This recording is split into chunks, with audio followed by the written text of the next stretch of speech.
लगभग 2500 वर्ष पहले हिमालय की तलहटी में स्थित कपिलवस्तु नामक राज्य था। ये राज्य शाक्य वंश द्वारा शासित था। उसी राज्य के राजा थे शुद्धोधन और रानी थी महामाया। वे दोनों धर्मप्रिय, न्यायप्रिय और प्रजा का ध्यान रखने वाले शासक थे। एक दिन रानी महामाया ने एक अद्भुत सपना देखा। उन्होंने सपने में देखा कि एक सफेद हाथी उनके शरीर में प्रवेश कर रहा है। उस समय के विद्वानों और ज्योतिषियों ने इस सपने का अर्थ बताया कि रानी एक ऐसे बालक को जन्म देंगी जो या तो महान सम्राट बनेगा या फिर संसार को सत्य का मार्ग दिखाने वाला महापुरुष होगा।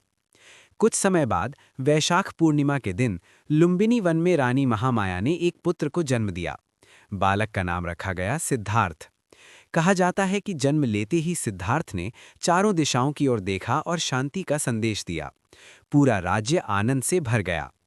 राजा शुद्धोधन ने अपने पुत्र के भविष्य को लेकर गहरी चिंता की।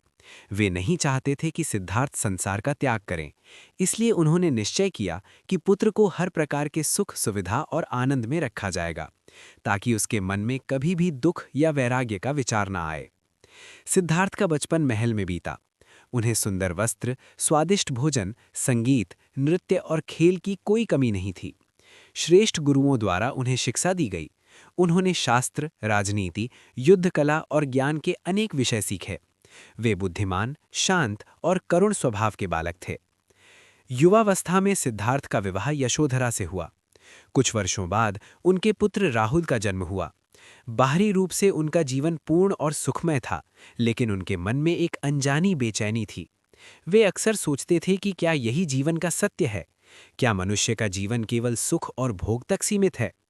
महल के बाहर की दुनिया से उन्हें दूर रखा गया था, लेकिन उनके मन में प्रश्न उठने लगे थे। वे जीवन, दुख और सत्य के बारे में जानना चाहते थे। यही प्रश्न आगे चलकर उनके जीवन की दिशा बदलने वाले थे। यहीं से सिद्धार्थ के भीतर एक नई यात्रा का बीज पड़ चुका था।